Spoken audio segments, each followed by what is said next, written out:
What if I told you there's a single word coming out of your mouth that's blocking your wealth, a phrase you speak so casually, yet it's silently rejecting every financial breakthrough you've been praying for? You've fasted, you've sown, you've believed, but nothing's moving. Why? Because your mouth is out of alignment with your miracle. This isn't superstition. It's spiritual law. The law of attraction doesn't start with what you do. It starts with what you say. Today, I'll reveal the word that's keeping millions broke, while those who understand this truth keep rising. Don't let poverty disguise itself as humility. Don't speak another word that sabotages your destiny. Watch until the end, because the shift you're about to experience won't just change your mindset. It will change your money. Everything in the universe responds to voice. Before there was paper currency, before there was gold, there was word. Let there be was not just divine command, it was divine release. Words have always opened doors before hands ever touched the handle. In the realm of wealth, the most dangerous word you can speak is just enough. Why? Because this word sets the boundary of your financial destiny. When you say, I just want enough to survive, the universe obeys. Heaven, your angels, your subconscious, your creativity, they all get the signal to stop at survival. You shut off overflow at the faucet of your own mouth. Consider a woman who prayed every day for provision. She worked hard, she tithed, but she always spoke lack. I don't need much, I just want to get by. And that's exactly what she got, barely getting by. When she changed her confession to, I am open to abundance, I receive overflow, things began to shift. She didn't become a millionaire overnight, but unexpected raises, opportunities, and ideas started to flow. Why? Because she gave heaven permission. When you speak, you authorize. Your words are legal documents in the spiritual realm. Proverbs 18:21 says, Death and life are in the power of the tongue. But many forget the next line, and those who love it will eat its fruit. That means your life harvest is fed by your verbal seeds. Scientific studies confirm that the subconscious mind responds to repeated verbal input. Neuroscientist Dr. Andrew Newberg found that positive words like wealth, abundance, and opportunity activate motivational centers in the brain. Negative ones trigger fear and shut down creativity. Your biology listens to your beliefs. So here's the truth. If you keep saying, I can't afford it, I'm broke, or money isn't everything, you'll block the very resources that were trying to locate you. Not because God doesn't want to bless you, but because you canceled the delivery with your mouth.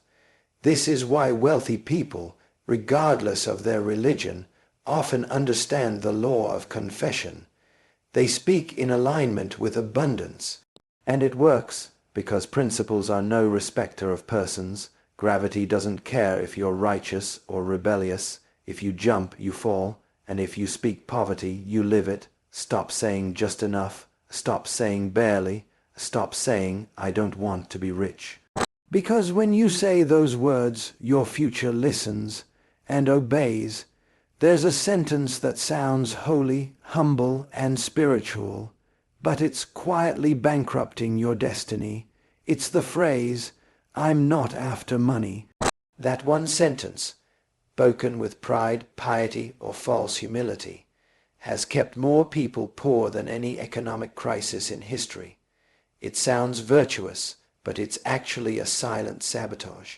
Not because money is your God, but because that phrase declares war on the very tool God uses to bless, build, and expand his kingdom. Let me make something clear. Being obsessed with money is idolatry.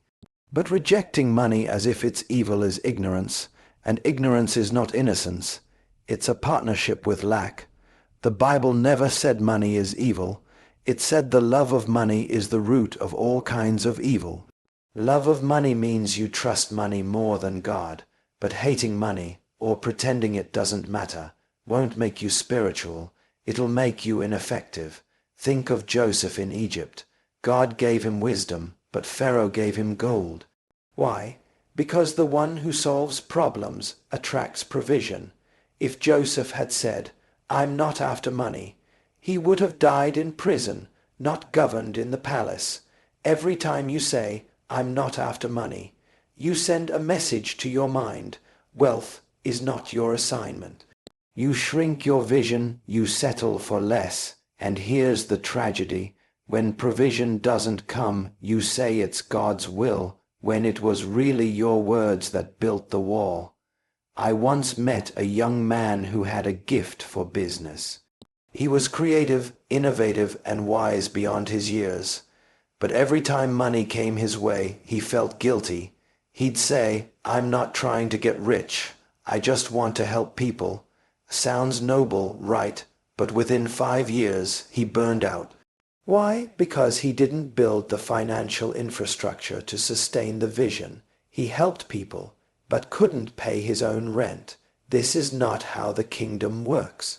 Scripture says in Deuteronomy 8:18, "But remember the Lord your God, for it is He who gives you the ability to produce wealth, and so confirms His covenant."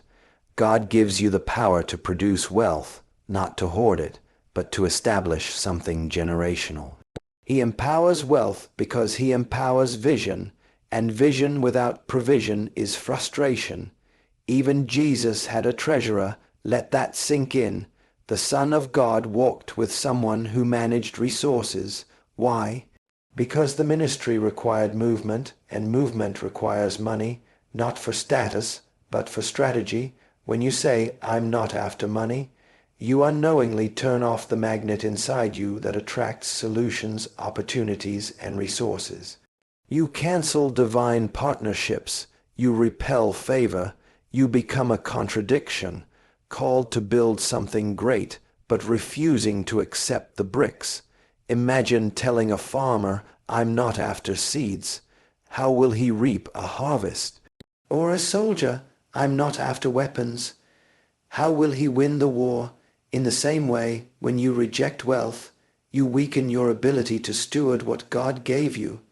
It's not about greed, it's about growth.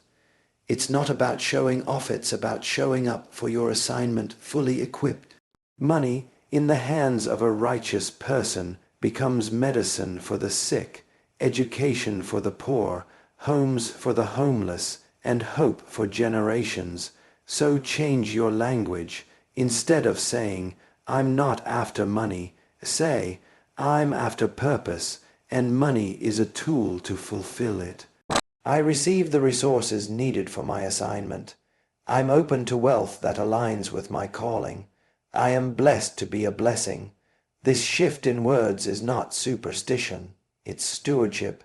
You can't attract what you attack. And you can't manifest what you mentally mistrust. Remember, your mouth is not just a speaking instrument. It's a spiritual architect. It builds what you believe, and every time you say, "I'm not after money," you fire the workers building your future. It's time to give your dream permission to prosper. Wealth is not the goal, obedience is.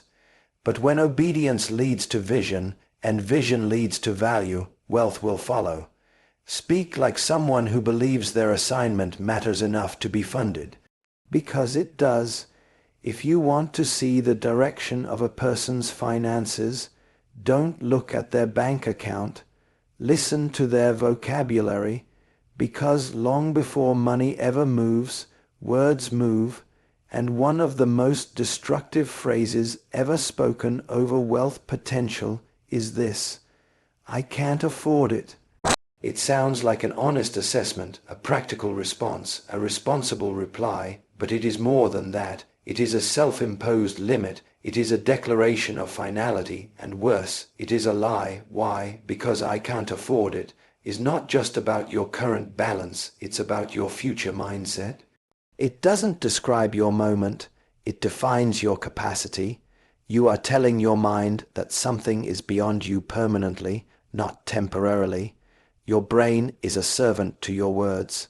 Neuroscience proves that repeated negative affirmations create neural pathways that reinforce restriction. In simple terms, the more you say you can't afford something, the more your brain agrees and stops looking for ways to afford it. Children learn this fast. A parent says we can't afford that, and the child stops dreaming about it. Over time, they stop dreaming altogether. They grow up to become adults with muted ambition, and this cycle repeats not because of poverty, but because of programmed belief. Let me tell you a story. A man named Reuben worked a stable government job. His salary was enough for survival, not for expansion. He would pass by a bookstore every day, seeing books on business, marketing, and personal growth, but never bought any. "I can't afford that," he'd tell himself. One day, a stranger in that store overheard him and asked a piercing question. "Can you afford to stay where you are?" That one question shifted his mindset. He started replacing "I can't afford it" with "How can I afford it?" And something incredible happened. Ideas emerged, partnerships formed, side income flowed. Within 2 years, he launched a consulting firm that now generates 6 figures annually. The difference wasn't luck. It was language. You may say, but that's just one story. No, it's a pattern. History is full of people who began to challenge their limitations by refusing to vocalize them. Thomas Edison didn't say, "I can't afford a lab." He found backers. Oprah didn't say, "I can't afford to dream." She imagined more, even while growing up in poverty. Elon Musk didn't say, "I can't afford to go to space." He asked, "How can I build a rocket myself?" The law of attraction begins with the law of declaration. What you won't say, you'll never see. When you say, "I can't afford it," you shrink your problem-solving ability. You shift from creation to complaint. You train your spirit to live in defeat, even when provision is available. The widow in 2 Kings 4 almost missed her miracle because all she could see was what she didn't have. But when she listened to the prophet and began to pour, she discovered she had more than enough. Her lack was not in oil. It was in vision. You may not have the money in your hand, but that doesn't mean it's not in your reach. Money follows ideas. Money follows value. Money follows vision. But vision needs vocabulary to survive. You must learn to speak in alignment with your destiny, not your deficit. Start saying, "I'm open to creative ways to afford this. I have not yet found the resources, but I will. There's always a way. My mind is wealthy and solutions come to me." These phrases don't ignore reality. They shape it. They train your faith to see what your eyes cannot. They activate divine solutions and alert your spirit to opportunity. Some will mock this. They'll say it's too idealistic, too positive, too unrealistic. But those same people will continue to speak words that disqualify their future. Don't join them. Choose life with your lips.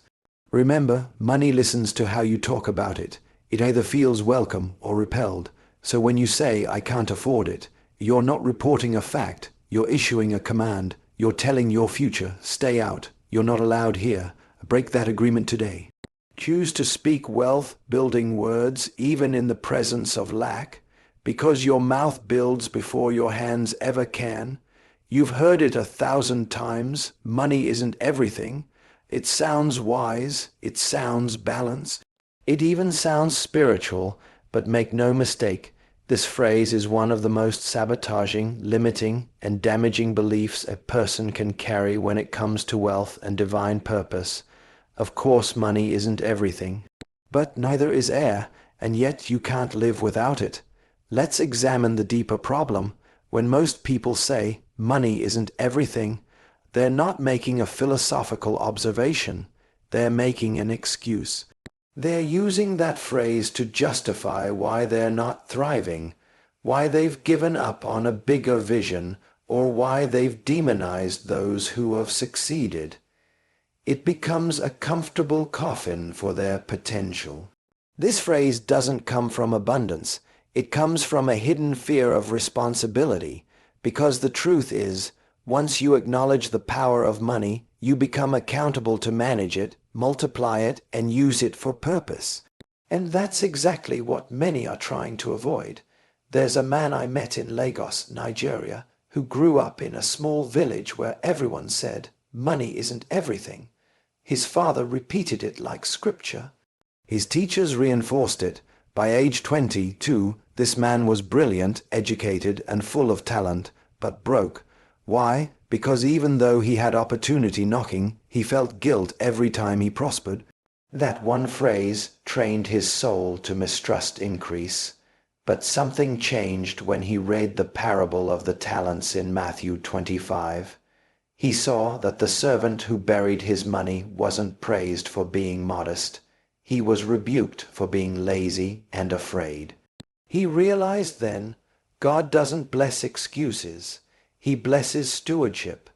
That man went on to become a tech entrepreneur. His first major contract brought in more income than his village saw in 5 years. And when he gave his testimony, he said this: "The moment I stopped saying money isn't everything, God began to trust me with it." Let's be clear, money cannot buy peace, salvation, or integrity. It cannot replace family, purpose, or the presence of God. But money can solve problems. It can feed nations. It can sponsor visions. It can pay for cancer treatments. It can fund ministries. It can liberate generations from the bondage of debt. When you dismiss money, you dismiss what money can do. And when you undervalue what it can do, you shrink your role in the assignment God gave you. That phrase, "money isn't everything," is often used to mask envy. People say it when they see others excelling. They use it to protect themselves from disappointment. But here's the danger: your subconscious cannot distinguish sarcasm from belief.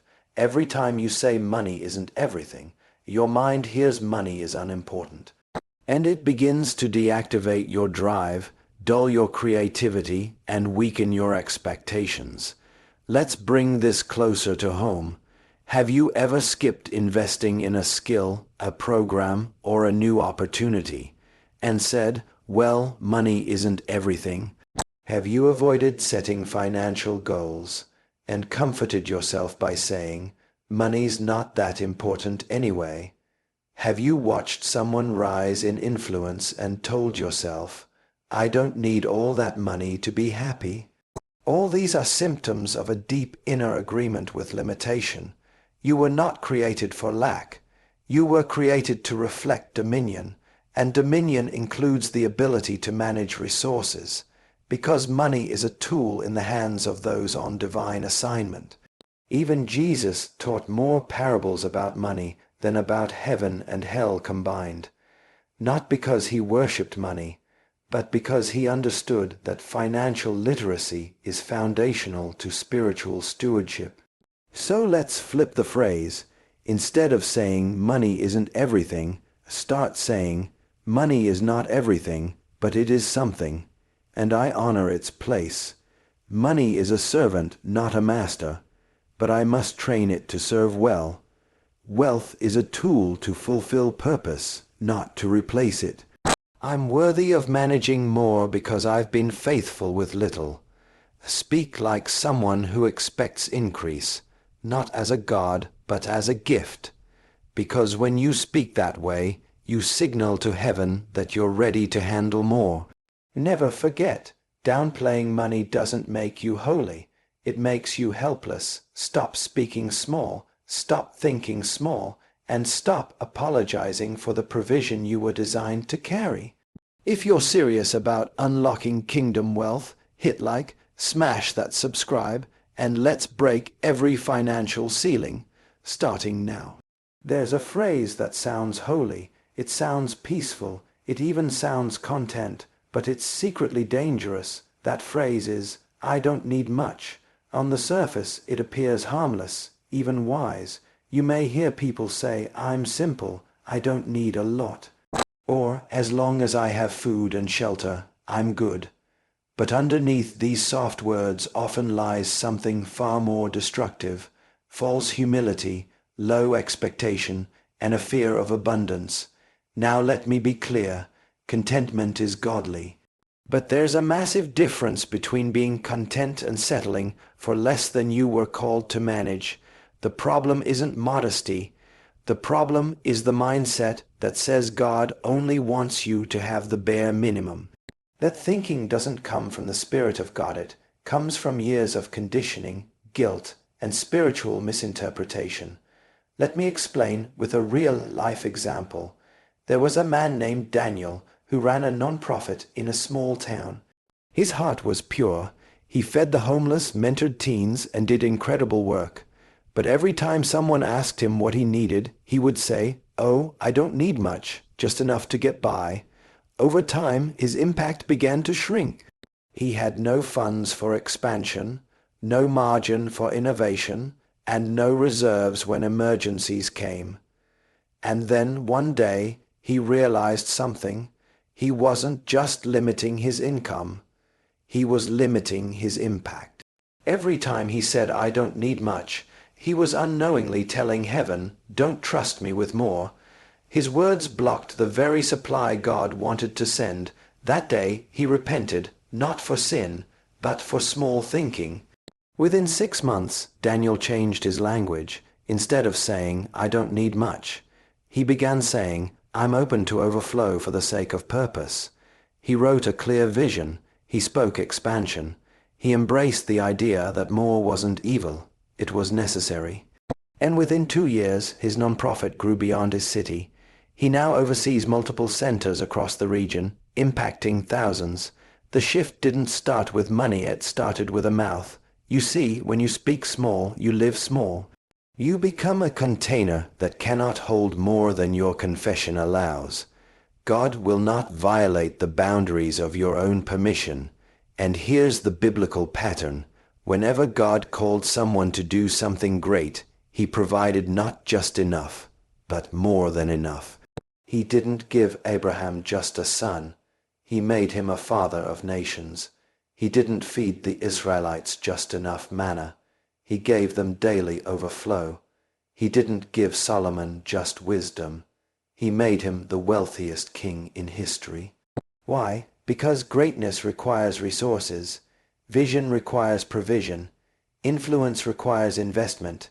Now ask yourself, how many schools have not been built because someone said, "I don't need much"?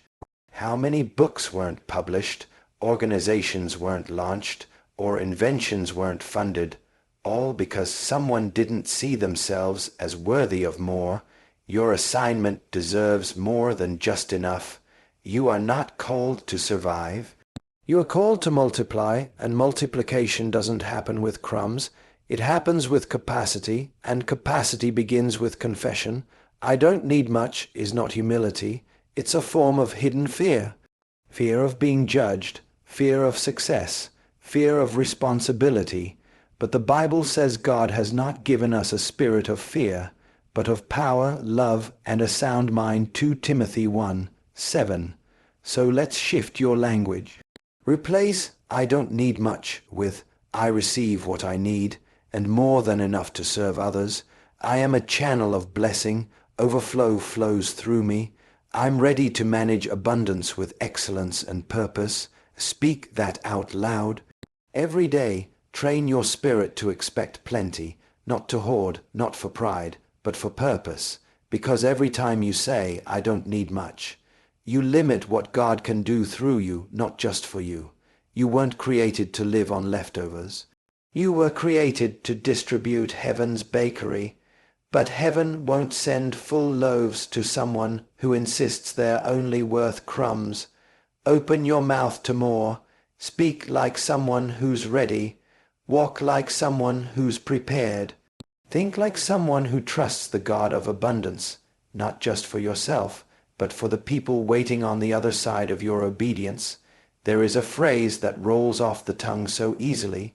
You've probably said it 100 times in your life without even thinking. You walk into a store, see a price tag, and the words come out, "That's too expensive." But what if I told you that phrase isn't just describing the item, it's defining you? You see, that's too expensive isn't always a reflection of reality. It's a reflection of internal limitation, and when that phrase becomes habitual, it trains your mind to see value as unattainable, not because the thing costs too much, but because you've decided you're not allowed to have it. Let's be honest, most people don't say that's too expensive because they've done the math.